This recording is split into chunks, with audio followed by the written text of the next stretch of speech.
আজকে জাকির নায়েক নিয়ে সারা পৃথিবী তোলপাড়। আজ সকালে মালয়েশিয়ার প্রধানমন্ত্রীর সাথে ভারতের প্রধানমন্ত্রীর বৈঠক হয়েছে।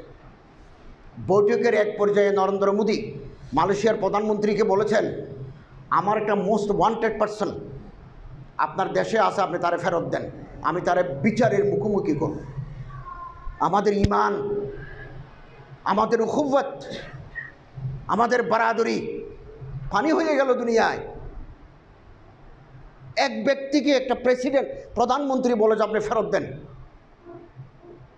এখন ভারতে ওনার নাগরিকত্ব নাই, ওনার সমস্ত সম্পত্তি বাজেয়াপ্ত। ওনার মালয়েশিয়ার কোনো কথা বলতে পারবেন না, রেডিওতে, টেলিভিশনে, জনসভায়, সেমিনারে কোনো কথা বলা যাবে না। কেবল ঘরের ভিতরে থাকবেন, খাবেন। বেরও করে দিতে পারে, তার আরপি বাতিল হয়ে যেতে পারে। কানাডায় ওনারা ভিসা দিচ্ছে না, ইংল্যান্ড ভিসা দিচ্ছে না, সৌদি আরব থেকে বের করে দিয়েছে। দুবাইতে ওনার পিস টিভির স্টুডিও আছে, দুবাইতে ওনার স্থাপনা আছে, ওখান থেকে ওনারা বের করে দিয়েছে। কি কারণ? কারণটা কি? উনি আহলে হাদিস,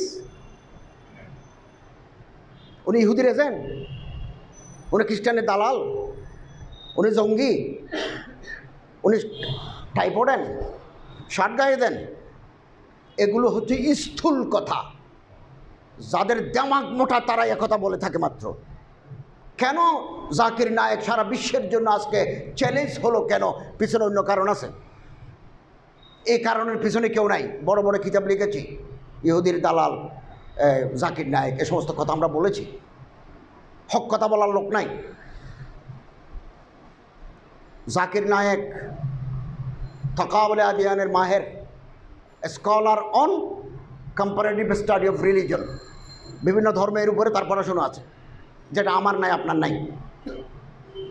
হিন্দু ধর্মের ভিতরে কি আছে, মনুতে কি আছে, শ্রীমদ্ ভগবতে কী আছে, রামায়ণের ভিতরে কি আছে, কোন পৃষ্ঠায় কি আছে, Gospel, Talmud, New Testament, Old টেস্টামেন্টে কি আছে উনি জানেন।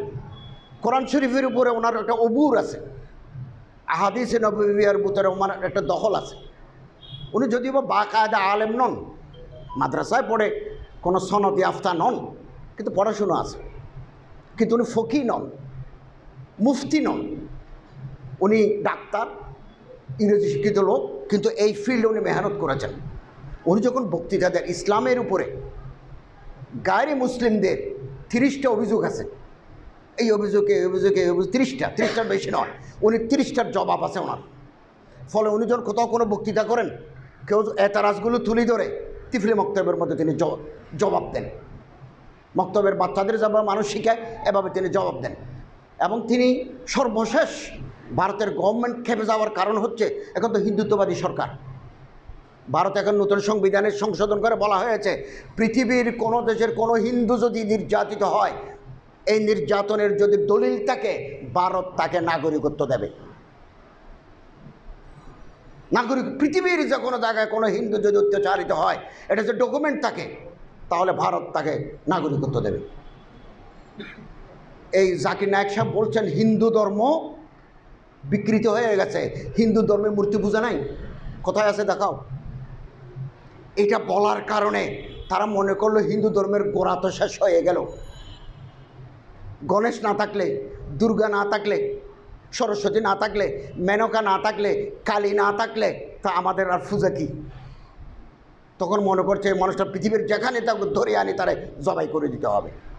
এই জন্য ফেরত চায়। কানাডায় গেছেন, ব্রিটেনে গেছেন। ব্রিটেনে তিনি বক্তৃতা করেছেন 2টা, ইংল্যান্ডে করেছেন, কানাডায় করেছেন 2টা। The present Bible is not word of Allah. বর্তমান বাইবেল যেটা বাজারে, সেটা আল্লাহর কালাম নয়। আল্লাহর কালাম এগুলো বিকৃত হয়ে গেছে, ডিস্টোর্টেড। এখন যেটা বাইবেল আছে, এটা সেন্ট পলের লেখা। এই দলিল। যারা বাইবেল লিখেছেন তারা একজনও হযরত ঈসা আলাইহিস সালামকে দেখেন নাই। ঈসা আলাইহিস সালাম 40 বছর বয়সে মারা গেছেন, 27 বছর পর্যন্ত ওনার জীবনের কোনো কাহিনী নেই। তো ওনার এগুলো লিখলো কে? এই সমস্ত 1 নম্বর দলিল, 2 নম্বর দলিল, 3 নম্বর দলিল, promise this Bible is the word of Allah, the Quran is permanently word of Allah. একথা বলার পরে